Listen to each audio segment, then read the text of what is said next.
કાળા પદાર્થ માટે ઉત્સર્જિત પાવર p છે. લેમ્ડા 0 તરંગ લંબાઈ પર મહત્તમ ગતિ ઉર્જા ઉત્સર્જિત કરે છે. જો એ કાળા પદાર્થનું તાપમાન બદલવામાં આવે, હવે યાદ રાખો જ્યારે લેમ્ડાનું તાપમાન આવે ને ત્યારે સમજવાનું કે v અચળાંક આવે લેમ્ડા t બરાબર અચળ. લેમ્ડા 1 t1 બરાબર લેમ્ડા t t2.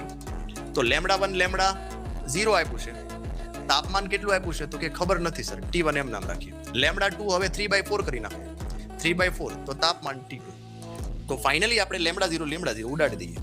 જો હું t2 ના છેદમાં t1 લખું તો શું મને મળે? 4/3. આને સમીકરણ 1 કરી દઈએ. હવે તમને એવું કીધું છે કે ઉત્સર્જિત પાવર કેટલો મળે. સાંભળજો, તો ઉત્સર્જિત પાવર માટેનું ફોર્મ્યુલા શું? તો કે પાવર બરાબર ફોર્મ્યુલા છે આપણી પાસે સિગ્મા e t⁴. આવો ફોર્મ્યુલા છે. તો પાવર ચલે છે શું થાય? t4. તો p2 ના છેદમાં p1 લખવું હોય તો મારે શું લખવું પડે? 4/3 અથવા તો લખીએ t2/t1⁴. તો t2 કેટલું છે? 4/3 ની 4 ઘાત ચોકે 16 256 81. તો 256 ભાગ્યા 81 આન્સર આવશે 256 ડિવાઇડેડ બાય